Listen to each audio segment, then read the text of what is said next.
Welcome. If you're on the stream, this is the 2022 F-14 air-to-air stream. So we're gonna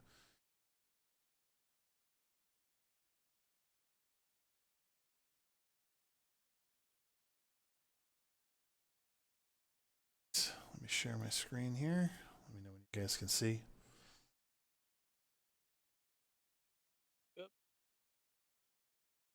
Yep. Right. So this is the 2022 intermediate air-to-air section for the F-14. Similar to the last one, there's been quite a few updates based on what's changed in the last year. There are also some things that have been removed and added depending on if I feel like there are more general topics. So, for example, the defending section has been pulled out of this mainly because it's going to be enhancements to the standard BVR training set that we already have in the 40th. But we'll talk about just a quick recap. So it's really, we're going to blaze through those slides. They're the ones from last session, but really it's just to kind of load some data into your mind to remember, because you'll then apply it as we talk about some of the different air-to-air BVR options that we have in the F-14 and why we might choose to use them and how we go about executing those. We'll also talk about coming to the merge because you don't always have the option to stay at distance. And then finally, we'll talk about some Tomcat BFM and some other smaller topics at the end. And ideally, this should allow anybody that's watched the prior class as a pilot or a RIO who learned that particular SOP of flying a standard skating profile to now have a few more tricks in their pocket that then they can use in a variety of situations. And it's still very repeatable, flyable with Jester, easy to teach, and so on. And it'll provide a basis for us to scale up into more advanced topics in future sessions. Go ahead and get moving. Quick recap on some of the things from last time. Remember, we're just trying, again, to raise that floor. We're not teaching advanced tactics for everything, and this is the intermediate class. Again, we're discussing some basics, but we're trying to teach you to be dangerous and come home alive and have a platform of effectiveness. We want to always focus on the people system. As we know, this past week with the Apache, two-person aircraft are becoming a really popular and common thing. I think all of us are learning how tough it is to sit in the same tube with somebody else and coordinate and rely on them, and they rely on you to do your job. And with the Tomcat, it's no different. There's always something for both people to be doing. You're definitely both allowed to talk on the radio. You got to treat each other as a team. Talked about last time, real life stuff isn't the best for DCS, so we have adjusted SOPs to fit how we fly in the 40th, swapping pilots and RIOs, pilots sometimes having to do the whole thing themselves, but we apply those throughout our tactics, and we use this bird to its best abilities. It's got some key weaknesses that we're going to talk about tonight. Last time we talked a lot about the strengths, the long range punch, the missile, the speed, but there are things to remember that determine our tactics in that the Tomcat does not have a very effective Fox 2. It's okay, but compared to a 9X or a short range R73 or any other helmet targeted or IRST targeted weapon, it's inferior, especially in the forward quarter. So we've got to keep that in mind as we choose our tactics. And guns ACM. So notice I didn't say guns BFM there. Guns BFM, it's a pretty good aircraft, but guns ACM, it's got some weaknesses. Think about how gigantic this thing is. The fact that it spits out two giant smoke columns behind it all the time if you're not in burner. And you're in a furball with 6 or 8 other planes, and those other planes are all tiny little Vipers, and the Tomcat guys can't see them. Well, darn sure those Vipers can see all these big Tomcats floundering around. So keep that in mind. Stay out of the whiz of enemies with Fox 3s because you don't need to be that close. You've got your All right, we talked about use of the radar and use of your eyeballs. So we'll reference this in some of the individual strategy slides. But just every time we talk about a different strategy in the merge, think about in this situation, who should have the radar, who should be looking outside, and what type of countermeasures should you be holding. So we'll touch on those as we go through. Got to remember our on-profile employment. So what do we want to do in a strong situation? We want to be high, we want to be fast, we want to close up, and we want to center the T to make it very easy for the missile to go as far as it can and stay out of that whiz of the other weapons. Our ranges, specifically go over each of these, but just always keep these in mind that if you're down low or if you're cold, it's a lot shorter than the proposed 70 to 100 miles that you can get.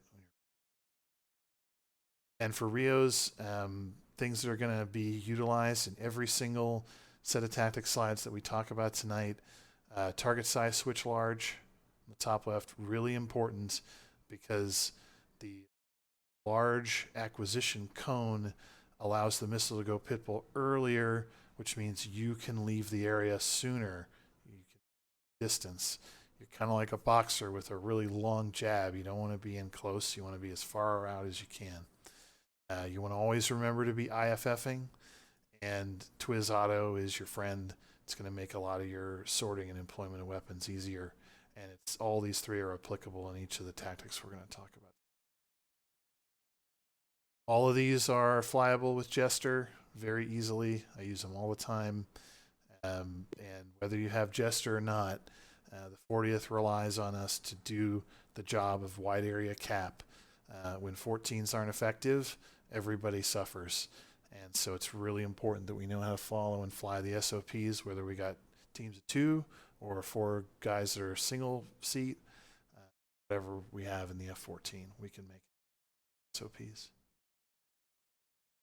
So let's talk about BVR options. Last time we were in class, we talked about the skate. And the skate is kind of our standard attack. It works in a wide variety of situations. And even in many situations where we could choose other options like the short skate or the abort, the skate itself is still effective. So you can always fall back and rely on it. You can always turn it into a grinder with your friends, and it'll always hurt the enemy. So if you forget how or what to choose, again, the reason we taught it first, it's a wonderful fallback. Also, it works in other planes. This isn't 14 only, but it's something that when you use the 14 is very, very effective. What other options do we have? Well, the first one we're going to talk about is the short skate. So the short skate is very similar to the skate. Entire profile of committing, correlating on targets, choosing one, telling your wingman what you're going to do, and employing the weapon is all the same. Only difference is we're going to get in closer before we turn out, and then when we turn out, we're going to do it in a more aggressive fashion.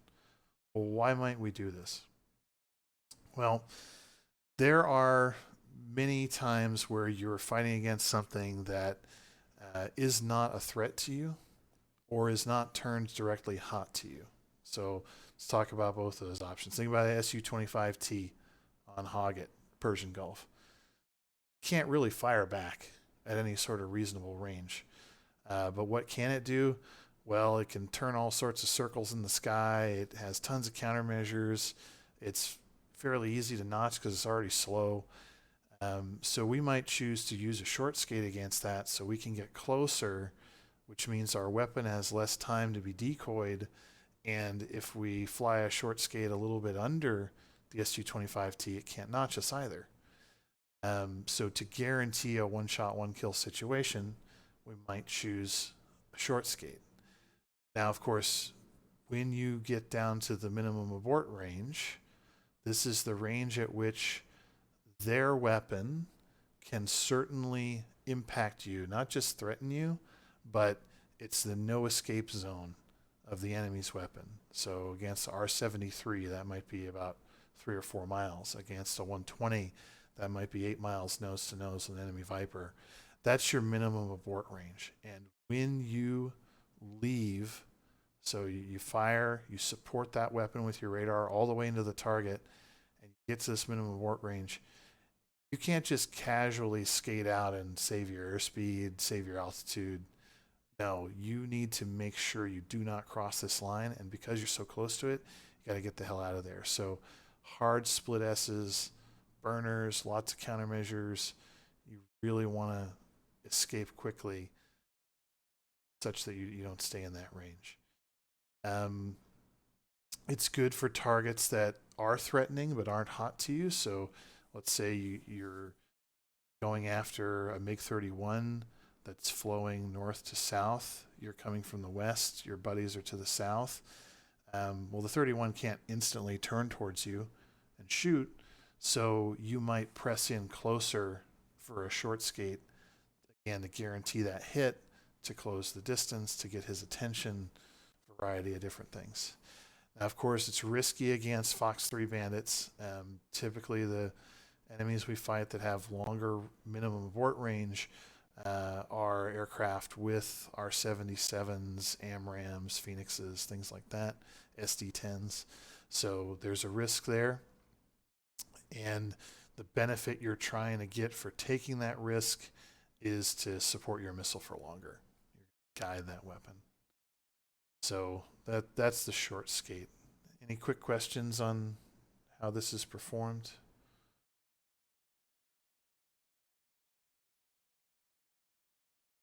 Yeah, I think it's fairly obvious as well, right? You're flying a little bit deeper. With AIM 54 Mark 60, might even be as close as 6 miles or 8 miles against an AMRAAM bandit, and then you turn out as hard as you can. Next up is the abort.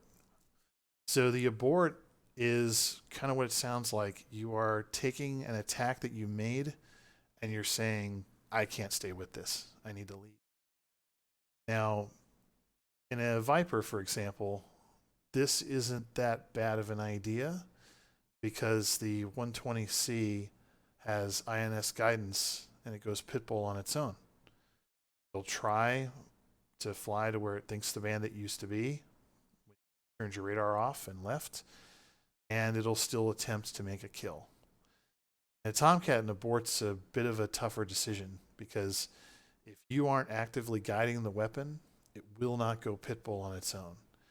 So when you decide to abort, you are effectively throwing that weapon that's part of the way to the target away, but you're probably doing it for a good reason. So maybe you lost the radar tracks.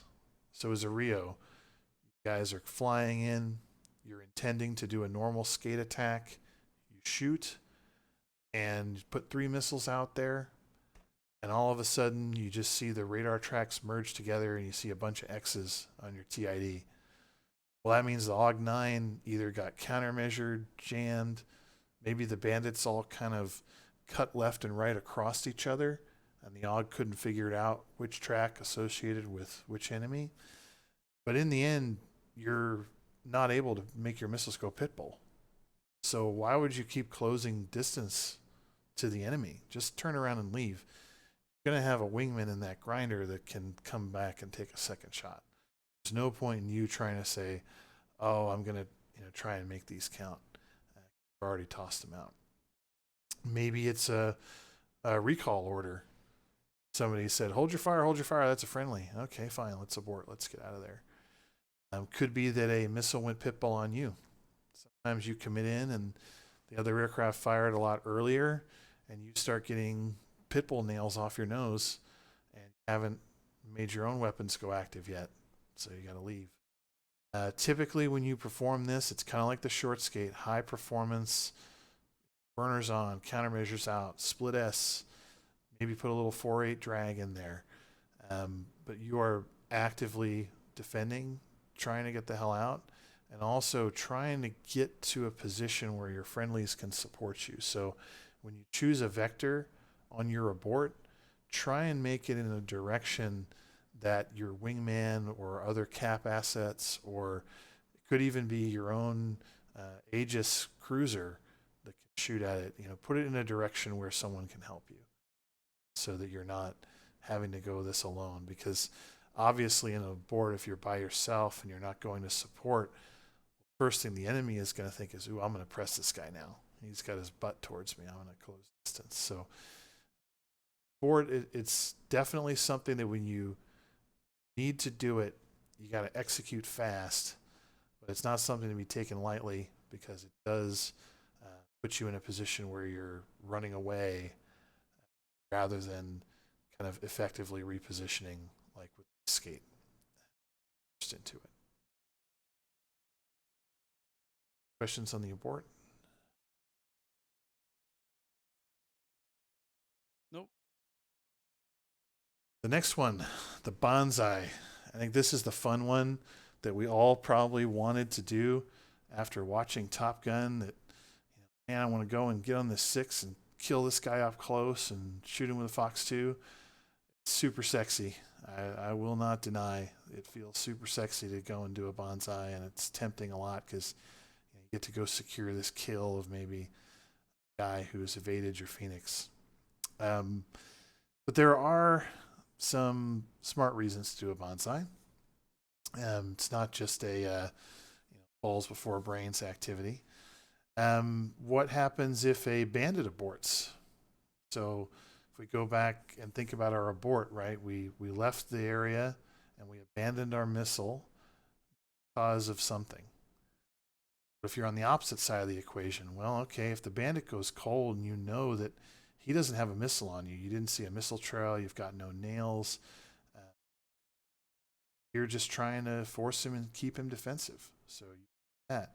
Maybe the bandit's unaware of you. Now you see this a lot more with humans than AI. AI are all encompassing and they can turn, from being somewhere else towards you instantly and shoot. But oftentimes humans get target fixated. So you might notice that this bandit is target fixated on your wingman or different aircraft or a strike package.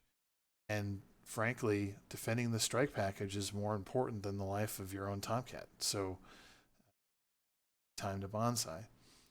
Now, of course, it's super high risk. You're basically saying, I'm willing to be inside the kill zone of most weapons, and I'm going to a place where I don't have many advantages. If we're talking about all aspect Fox 2s, enemy SAMs, more maneuverable aircraft,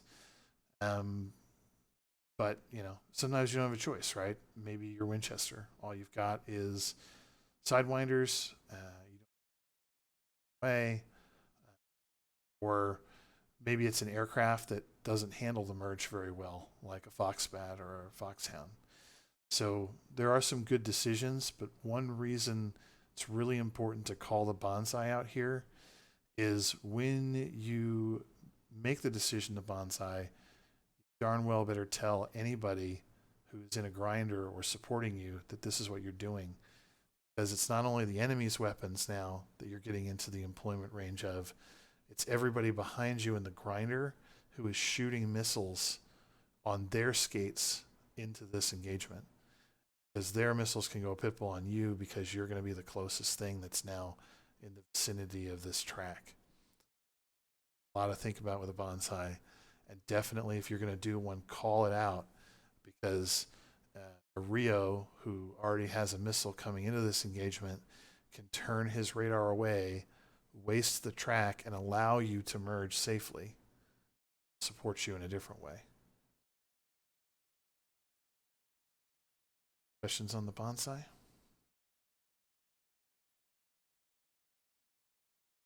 Right, fairly self-explanatory, I think, most of these. So when we talk about making these decisions, one thing they'll always think about is the difference between humans and AI, because it can rapidly change which of these strategies that you might take. With the AI, which is what we normally fight against, you just got to remember in certain situations that they are omniscient. They defend instantly, even against Twiz launches, which is something that a human can't do. A human can know there's a likelihood that you have a Twiz track and that you might shoot. Human doesn't know the exact moment you pull the trigger. The omniscient SA loves to dump tons of countermeasures all the time. So against aircraft with large countermeasure stores, like the J-11 or the Su-27, if you're in a standard skate, if I go here, and you're shooting from a really long range, it's very common to lose tracks and need to abort because they dump 50 chaffs and all sorts of insane maneuvers because they're omniscient. So you need to keep that in mind because you might close a little bit further before you skate to try and negate that effect by having either your radar be in a more powerful position or having that aircraft expend more fuel or even having two enemy wingmen separate a little further. Typically the closer AI gets to you, the more they kind of combat spread out. So there's always decisions to be made around the AI's process of execution. They also know the exact position of an incoming missile even before it goes pitbull, so they'll defend pitbull missiles in ways that humans don't. But the downside is for them anyway, is that they have a predictable strategy. So you can, for the most part, have fairly repeatable tactics and know what they're going to do in certain situations. They don't have any impact of weather, visibility, or night. They can shoot at you instantly. They have their flight model that's kind of insane. I'm sure some of you guys saw in screenshots the other week where posted that the enemy F-14 AI has decided that the way it should defend every Fox 3 missile is to slow down to 0 knots, pull in the vertical, and stall at the exact point the missile coming at it is at 5 miles distance. How it figures that out to know.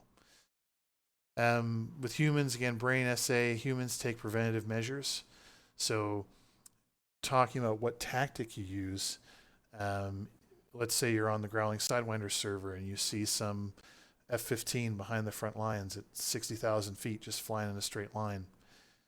You might consider a really, really long shot with a casual skate out. Because that guy is maybe away from keyboard, he's not paying attention. Maybe he thinks that the front line F-16s in front of him are the ones getting shot at. And so you can take certain tactics to nail that guy. Whereas if you see somebody kind of zigzagging towards you, they might be taking preventative measures against your Twiz shot. So it's really important in these situations, and especially if you're in the RIO slot, you can have a really good viewpoint to see this on your gigantic screen, especially in ground stab mode. You can look at not only the track on the TID in aircraft stabilize, which is the velocity closure to you, but you can go in ground stabilize and see where their direct vector is going. Are they pointing to the right or left of you? Which way are they flying? And then you can determine, well, if he's zigzagging in advance, I'm going to counter that by holding for the short skate and shoot at a shorter range. Yes, I'm taking a bigger risk because he'll probably shoot at me too, but I still have the faster missile. I might have the faster plane. That decision to short skate on the fly. Humans, they don't know when they've been shot at. They save their countermeasures usually for their defense. And they don't really know exactly where a missile is. They have an idea where it is. Humans are pretty good at learning how to dodge weapons, but we don't know precisely to the foot. And of course, humans are limited by our real flight model. So sometimes you might, for example, choose to bonsai someone. Maybe you can visually, so the pilot who's looking at the target before the skate out sees that this human bandit has defended maybe upwards in Immelman, and you can see from their flares coming out that they're getting slower and slower as they climb higher and higher into the bososphere to dodge this weapon upwards for some reason. Man, I might bonsai back into that because that guy's slow and now his butt's towards me. And I've got a missile that can reach out and touch him at 7 miles because we looked at our range chart. Always trying to think about what humans do versus AI, because same situation with the AI. I know that that J11 can flip nose over tail and instantly shoot a helmet ET at me and stop my bonsai right quick. Lots of things that you and the RIO got to put your heads into and say, what am I seeing on the TID? What am I seeing outside the jet? What countermeasures do I have left? Who am I fighting and what am I doing?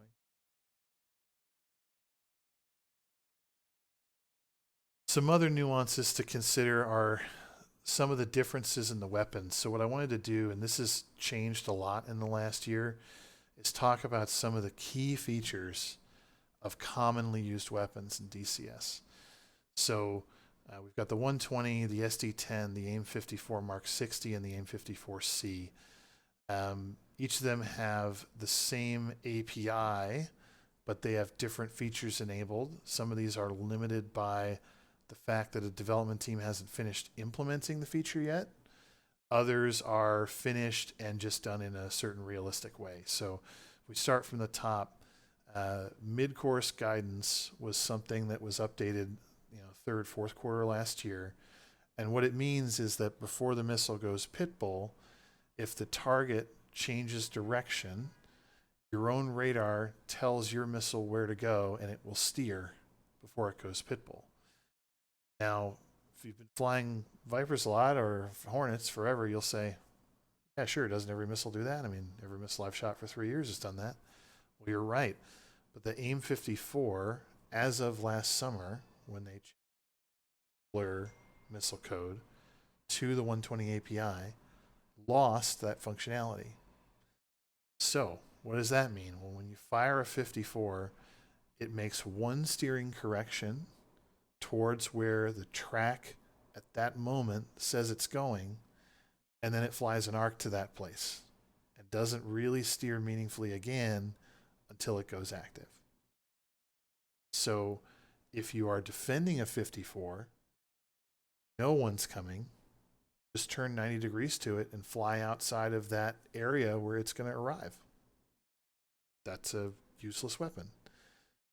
Shooting him, you've got to consider this. How do I make sure that my bandit is not going to change direction enough that my 60-degree, 18-mile long cone of pit bull radar from the missile is going to miss him? It's kind of like you're tossing a giant fishing net out there, and if he moves out of that net, then your missile's not going to go active on anything. So you can do that by getting closer to them before shooting. So, shorter normal skate, a short skate. Do it by choosing a bandit who's maneuvering less, might be a safer target to shoot at. You can do it by separating targets to your wingman.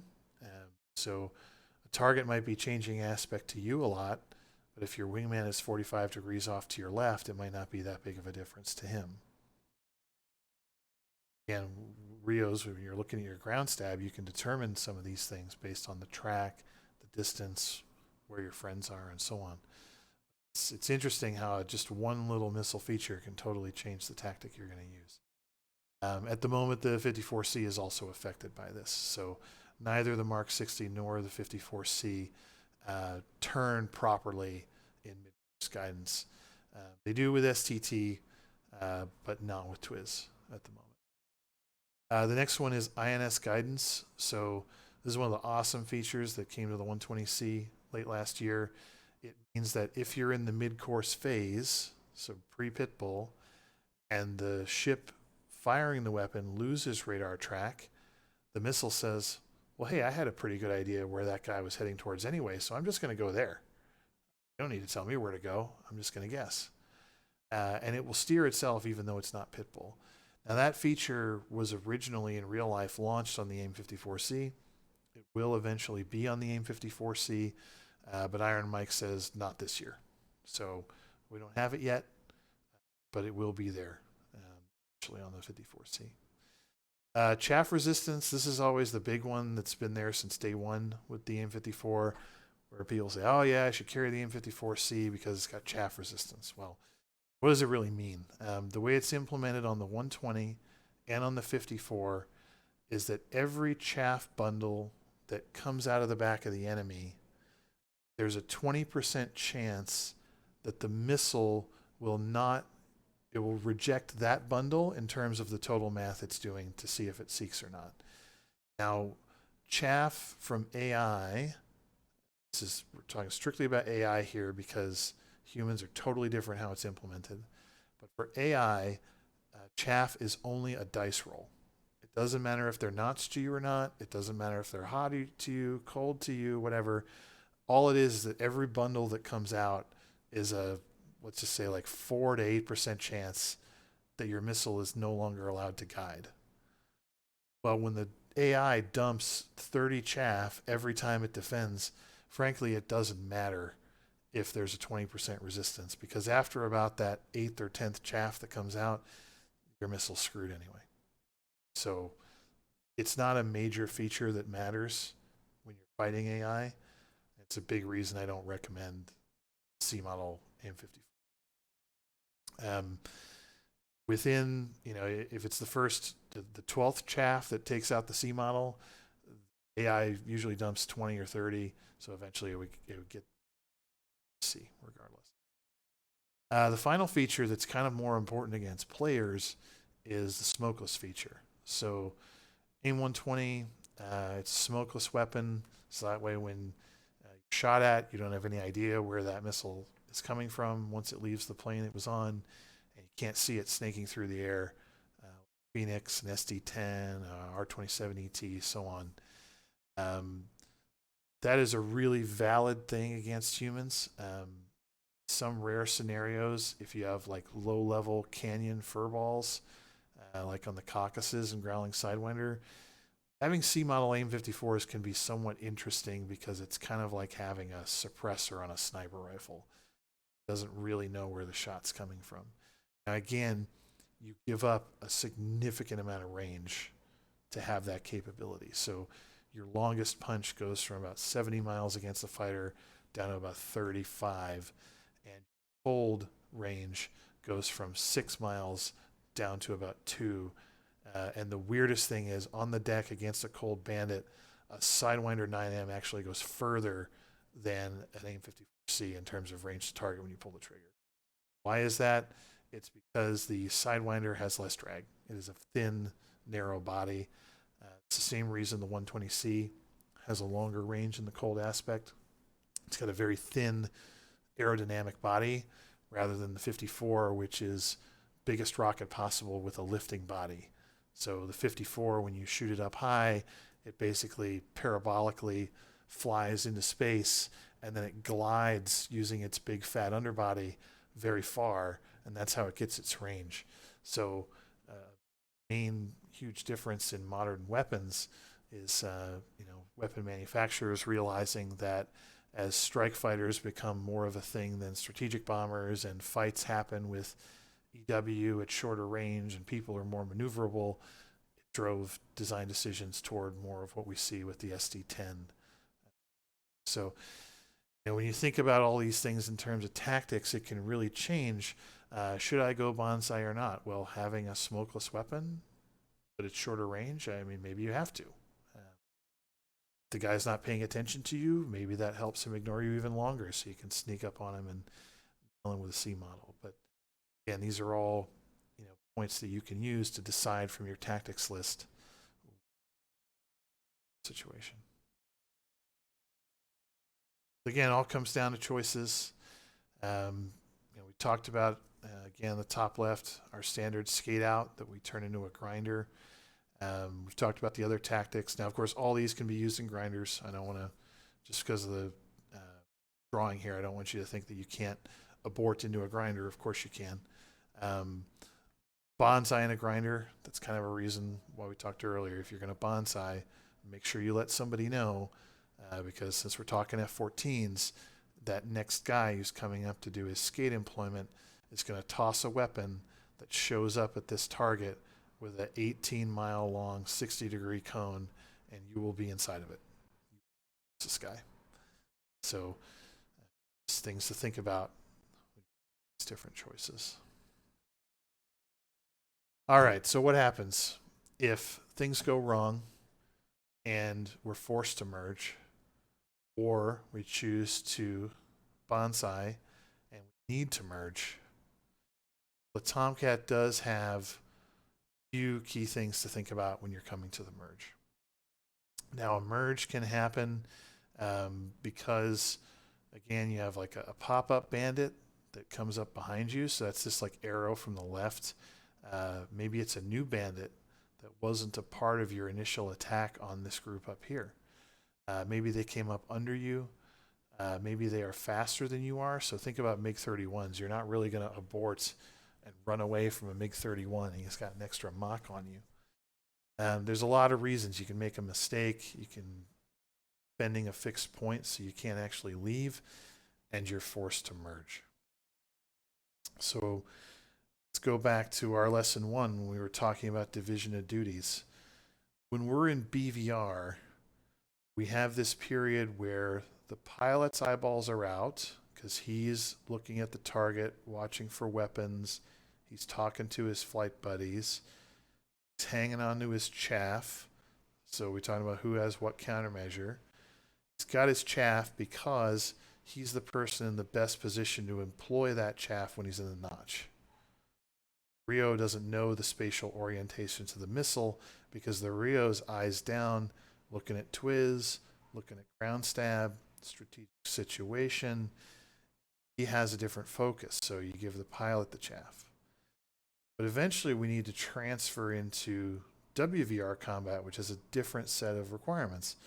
Well, here, yeah, the pilot's eyeballs are still out, but the main threat that's coming to him in this range are usually IR weapons. So it's probably best that he has the flares now when he's in close. He's thinking about where one bandit's maneuvering, and he's using the radar in ACM mode to pick that bandit up so he can employ a weapon as fast as possible. But that kind of inherently means he's target fixated. Well, there's one other guy in the plane that's not target fixated right now, and probably since you're steering all over the sky, your ground stab and radar really doesn't mean anything, so time for the RIO to be eyes out. Talking to tactical, helping the pilot out with airspeed, fuel status, all while the pilot's trying to kill the guy. RIO, you've also got both countermeasures still, so you're the one checking 6 to make sure somebody didn't sneak up on you. There's a lot of things you can do to make a furball better to help out with that. Because again, that pilot, he doesn't have a Jehemix, so he doesn't know what his airspeed is he over corner speed, is he under corner speed, and for him to look down and try and check that or his fuel, you might lose sight of the bandit, and now both of you are dead. So when we transition, we have to figure out at what stage do we switch from the top setup to the bottom setup, and it's going to be done as more of an art than a science. So these are some of my recommendations here. When you enter into the minimum abort range, we talked about the MAR before, that is the range at which you cannot turn away and avoid the weapon. Enter into there, and to me, that's when these activities need to start occurring. The first thing is you need to start preparing for a tight fight, which means corner speed. When we're BVR, we're trying to keep the maximum speed possible. So I think you guys remember last class, we asked the question, I think Vapor did, of where should your throttles be right after you skate? And the answer is always full forward. Right? BVR maximum possible speed. If you come to the merge or even the WVR, creating a ton of heat with the 2 biggest afterburners in the game and the largest target, you're going to get smacked in the face by an ET.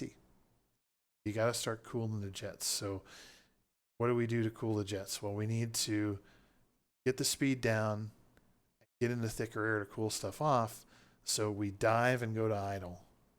We take out our flares and give them to the pilot because he's going to be the one now that's got to look at the bandit and can see the smoky ET, R73, 9X, etc. He's got to be ready with that button to get him out. About the same time, the pilot and the RIO are going to need to negotiate with each other as to when they hand the radar over. There's no set time for this because it's so situational. it could be that the RIO has a perfect track on this guy from before you were going to merge. In that case, the RIO can just lock him up and pulse search, and now you're ready to merge. Or maybe the track was lost, and now is the time to give it to the pilot to use PAL mode. Thing I will say about being in the RIO seat, and I encourage you guys to do this to understand how hard it is, try locking up your wingman. Fly the same direction at equal altitude and see how long it takes you to actually lock your wingman with radar stick mode. It's fucking hard. The reason is when you're this close to the bandit, your radar cone's this tiny little flashlight. It's only scanning a few 100 meters of space at 5 miles. And how do you make sure that 100 meters is exactly where the plane is? I mean, you can't really. And that's why we have acquisition modes like PAL. So as a team, you have to talk to each other and decide, do I already have a good track and I can just keep it? Do we hand the radar over now and the RIO can start putting his eyeballs out instead? Look for that wingman. Look for that SAM. Doing something more beneficial. Or are there other activities notifying your flight leads what's going on? So that transition here of going to ACM modes is really tough, and you got to be talking to each other as you do this. The next thing that I like to do is approach lower, and for a couple reasons. One is you're going to get down in thicker air, so gives you more air under the wing to maneuver so you can pull more angles. Thicker air cools the jet faster, and I'm not really sure why it's this way in DCS, because I know from reading that it's a little bit of the opposite. DCS heaters tend to lose acquisition against the ground or the ocean more than they do against the sky, which is kind of bass backwards. In real life, I've been reading that you don't want to be low against a heater because you got the cold ocean behind you and the hot plane. But in DCS, that doesn't seem to be the case. But what works is to be lower. And you're going to get face shots from the enemy, so you need to be expecting those. Don't fly directly at the bandit. Leave a little bit of angle off. You'll see how I've got the nose in this situation about 30 degrees off. That lets me keep this guy outside of all the canopy bows and the HUD rails and stuff that make it hard to follow his dot if he's maneuvering. I keep him out in that clear portion of the canopy. The RIO can also see him because he's in the 2 o'clock position, whereas if he was off the nose, the RIO can't see anything. So now you got 4 eyeballs on this guy. He has a hard time putting a missile on you, and you can still defend by going nose low split S or an aggressive turn because you're down in this nice thick air. So this is your transition to WVR. Eventually, you will close all the way in. Now, while the 9 mic does technically have a front quarter capability, it's easily flared in that situation. So 8 times out of 10, you're going to need to actually come to the merge to employ a Sidewinder or the gun. So what are some things to think about? Well, first of all, the Tomcat, it's kind of an all-rounder. It's not the best 1-circle airplane out there, and it's not the best 2-circle airplane out there. It can do both, and so you have to remember the corner and radius speed rather than just focusing on one. So your corner speed is right around 330 knots. Weirdly enough, Jester believes it's 300, but if you try and ride the 300 all day, you don't have any extra speed to pull somebody in the HUD for a snapshot. So you get the same angles out of 330. Just think about 330. Your radius speed is about 200.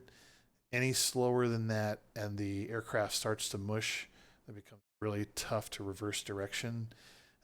When the aircraft is at high angles of attack, the lifting body, kind of the broad shoulders inside of the wings, actually disrupt air over the tails. This is why the Tomcat has 2 tails. But what that means, it becomes really hard to roll.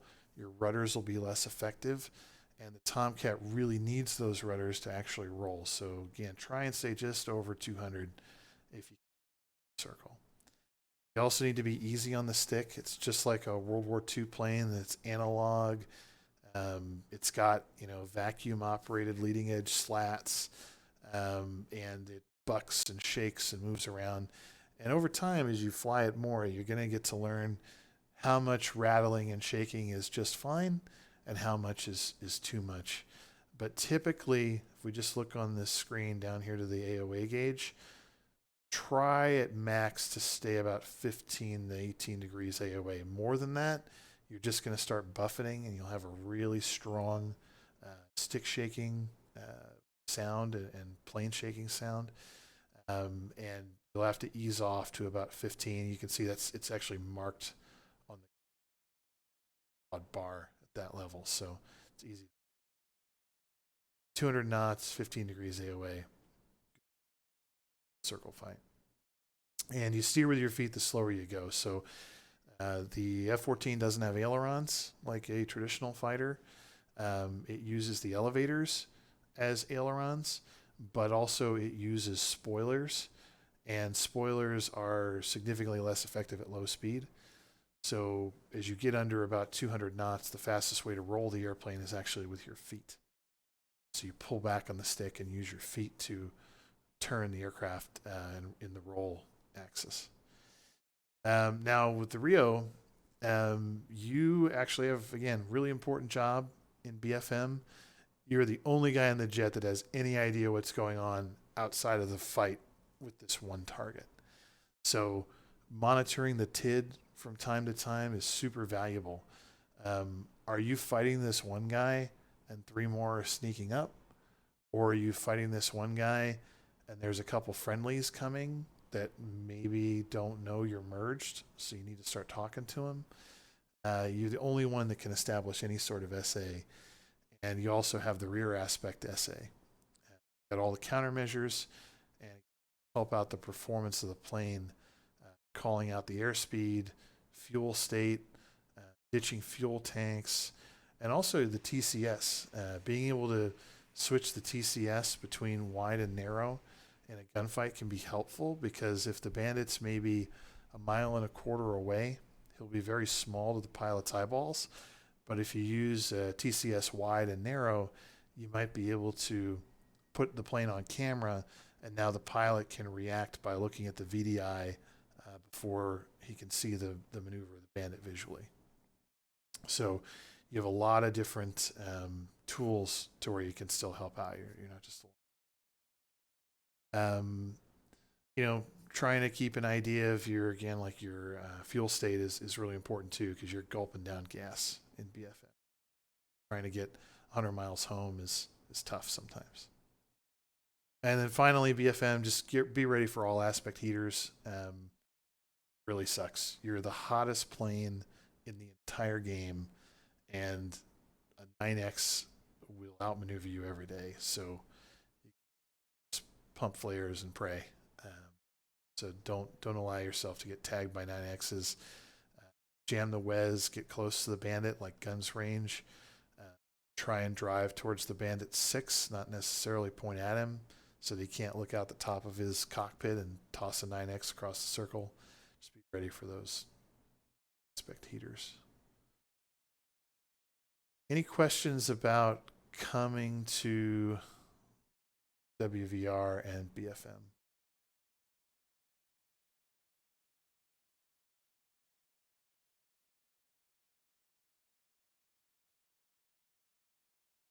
Okay, so that's kind of the last section in the intermediate class, and everything after this, we're going to do more targeted situational discussions that are more like a round table. I have a couple of scenarios for when we start to do that that we'll go into over the summer that some of you guys have texted me about them or sent me a TAC view. What we'll do is set up smaller 20 or 30 minute sessions to just spitball ideas and then walk through the TAC view and each other's situations. But with that, I'll open the floor after just saying, we are going to do the air to ground next week, and that'll focus on standard 40th employment of LGBs, some of the runway denial style activities, and general approaching air to ground. situations with the Tomcat. Any questions anybody wanted to ask Earl about the aircraft?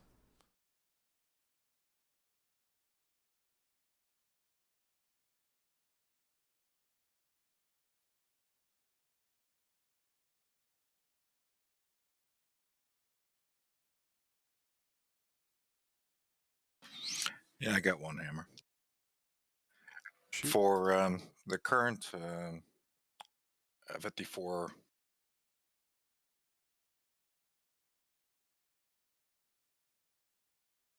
We lost your mic there, Cowboy. can you hear me now?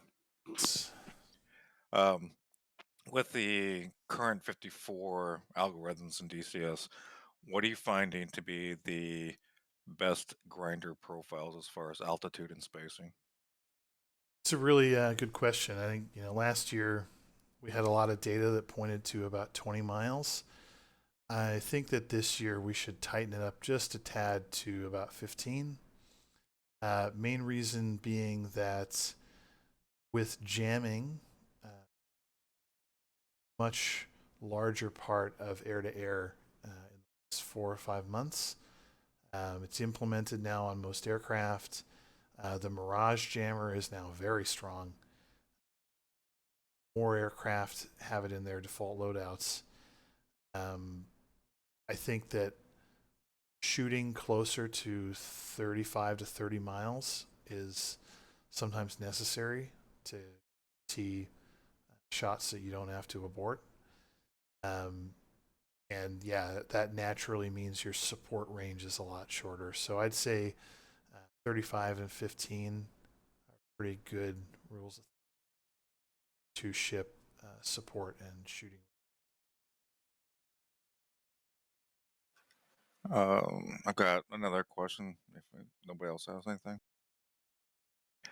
A similar aircraft body combat. So let's say airframe 1 is a Tomcat, airframe 2 is a Hornet, and you want to do support and grinder. What's the best way to do that with a similar aircraft and weapon systems? Yeah, it's also a very relevant question because it happens to us a lot on mission night craft with the Tomcat.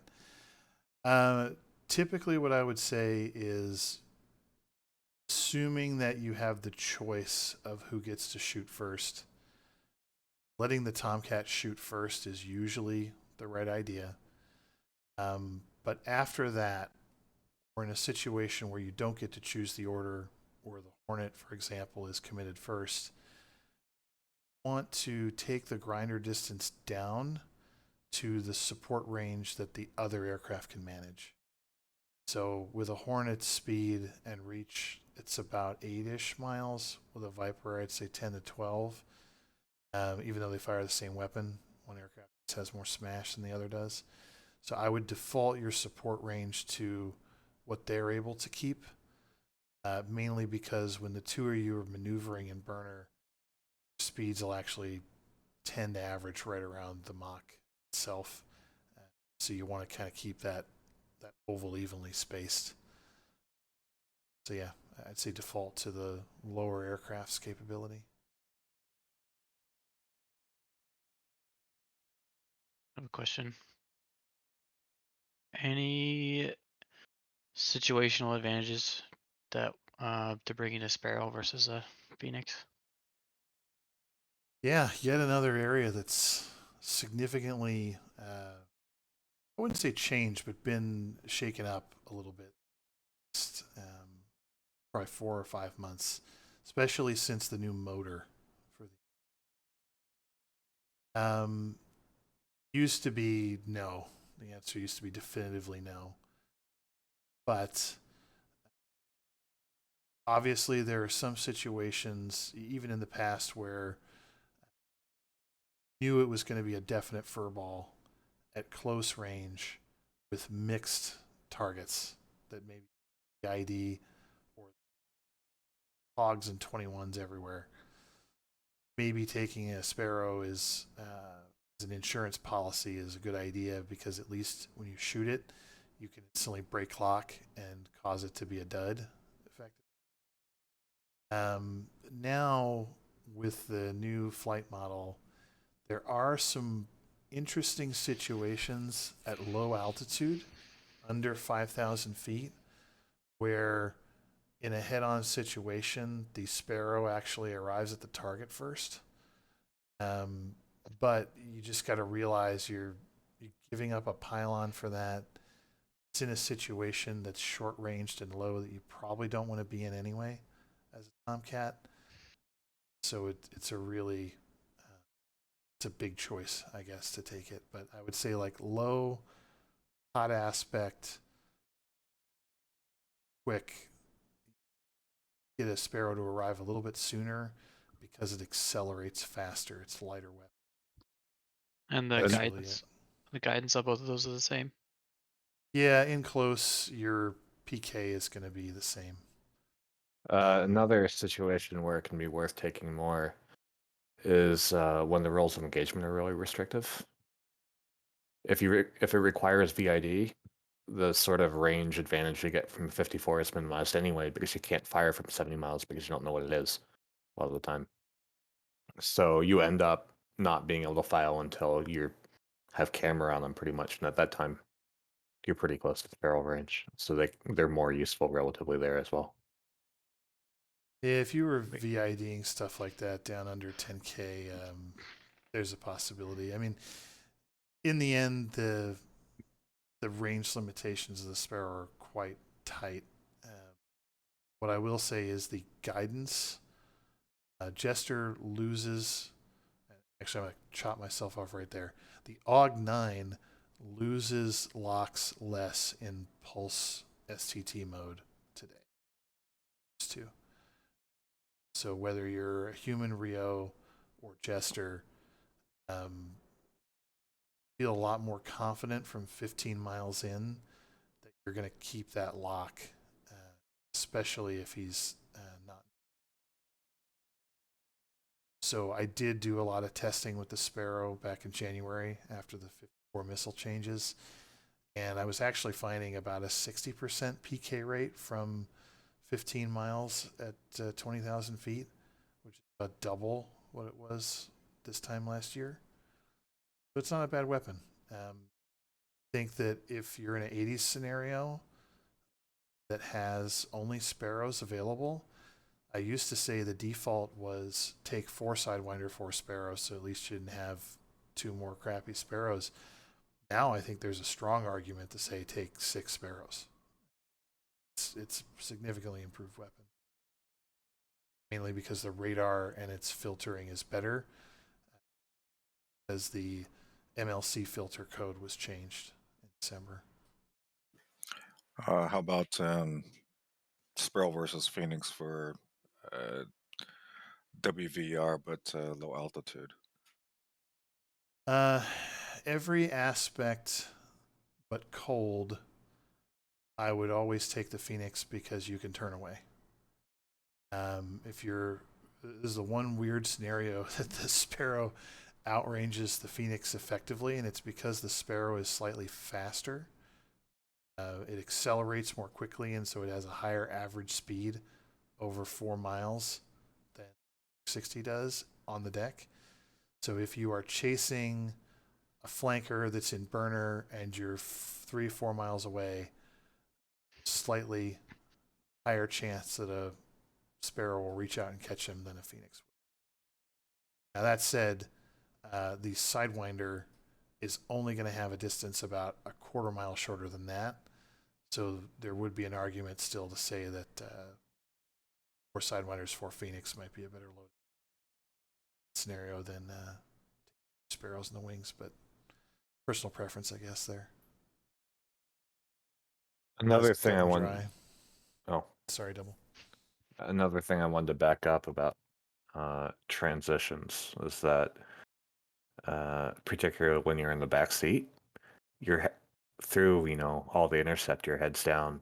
So as soon as you're, the front seater should be looking out and watching what's going on. So they're going to have better SA in some aspects for you. So as soon as they say I'm switching to ACM, that's your cue to go heads up. So like what Hammer said earlier, it's you don't question it, you trust him.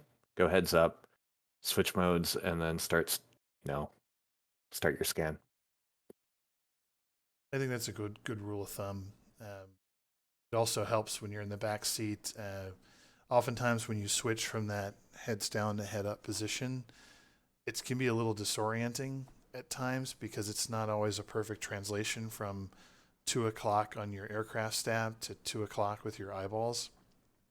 So oftentimes, what I'll do is ask the pilot where he's looking.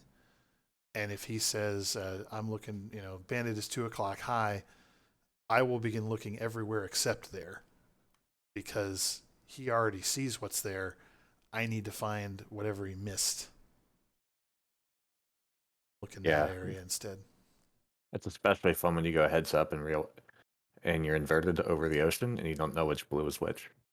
Yeah. It's really disorienting. Man, sneaky MiG-21s, man. They're still the bane of existence for all of us, I think, when we're tumbleweed on mission night, especially down low.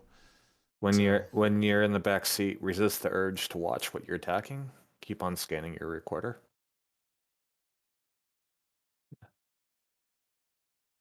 Yeah, I usually go through a sequence of when the pilot commits to a specific maneuver.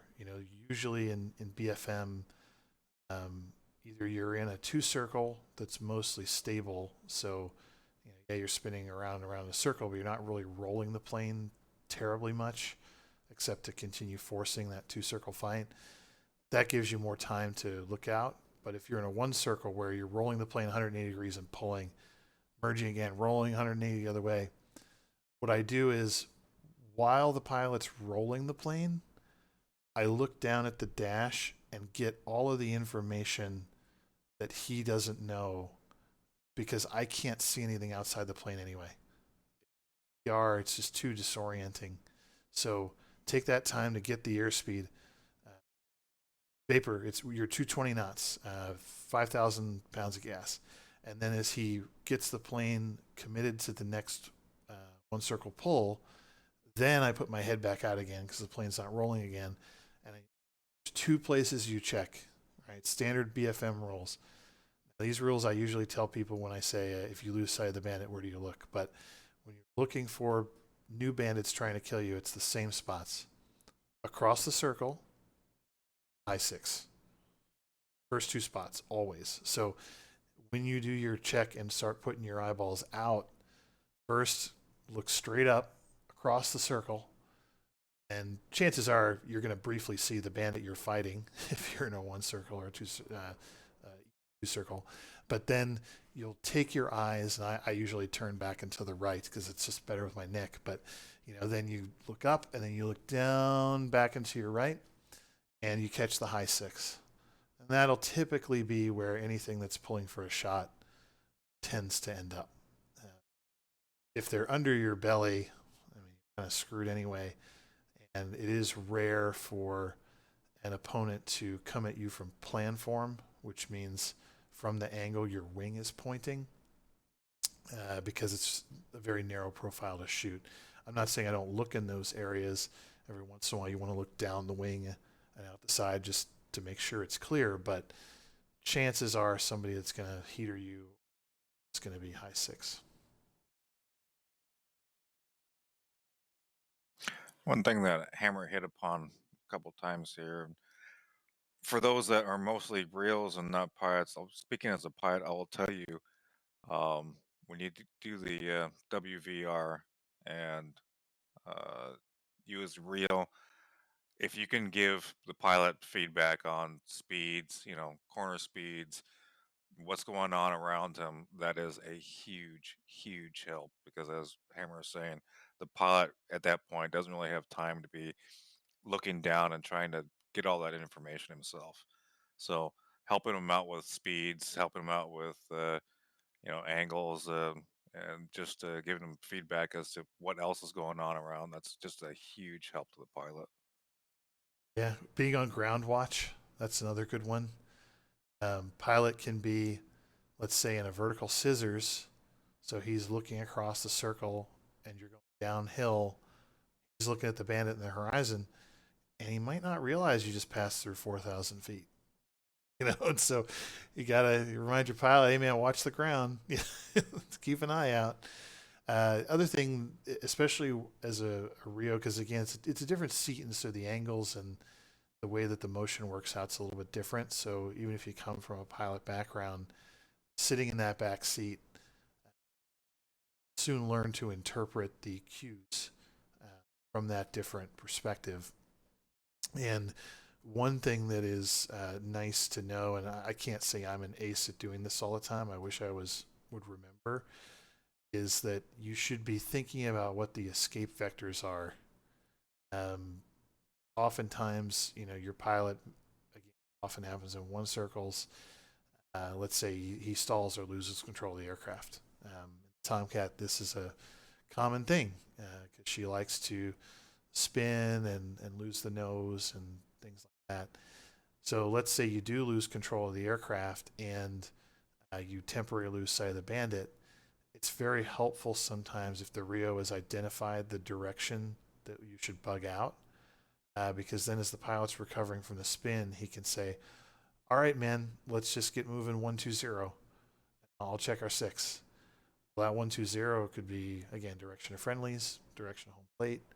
Maybe it's a gap in the mountains. So let's say you're fighting in a canyon area or something. That might be an easy way to disappear, is to go through a gap or through a bunch of smoke to obscure the sight of the enemy. So as a RIO, you usually have a little bit extra spare brain capacity to try and do those sort of helpful things. And vice versa, when you're in the BVR combat, hopefully pilots will pay RIOs back by orienting the plane in ways that RIOs need to determine the SA. So always different places where we can see.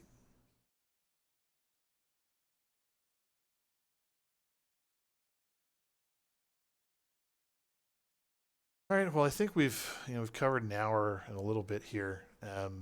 We'll have more of these roundtables in the future, whether they're 14 specific or just ACM specific. I haven't really determined, but you guys can tell, the deeper we go into this, the more it becomes a bit of an art rather than an SOP. But you can always fall back on the SOP. Very effective. Skating, grinders, bugging out. Bugging out is a good part of the SOP. The 14 is fast. Save your airplane. Only time you shouldn't save an F-14 is if you are defending the strike package, because, again, there's never a more useless cap than one that is still alive when their bombers or strike package are dead. So that's the only time. Every other time when you're out doing offensive counter air and you're 100 miles from the boat, just retrograde. Go away. Use your speed. Ground stab. Click on that other aircraft with your hook and see its ground speed. And if yours is higher, you don't need to recommit right now. You can keep running, extending, and then punch him in the face 60 miles later. Follow the SOP. Use the plane to its strengths. Options. That's where we'll stop it. Thanks for attending. Thank you, Hammer. Thanks a lot, man. Appreciate it. Thanks, Hammer. Nice job, Hammer.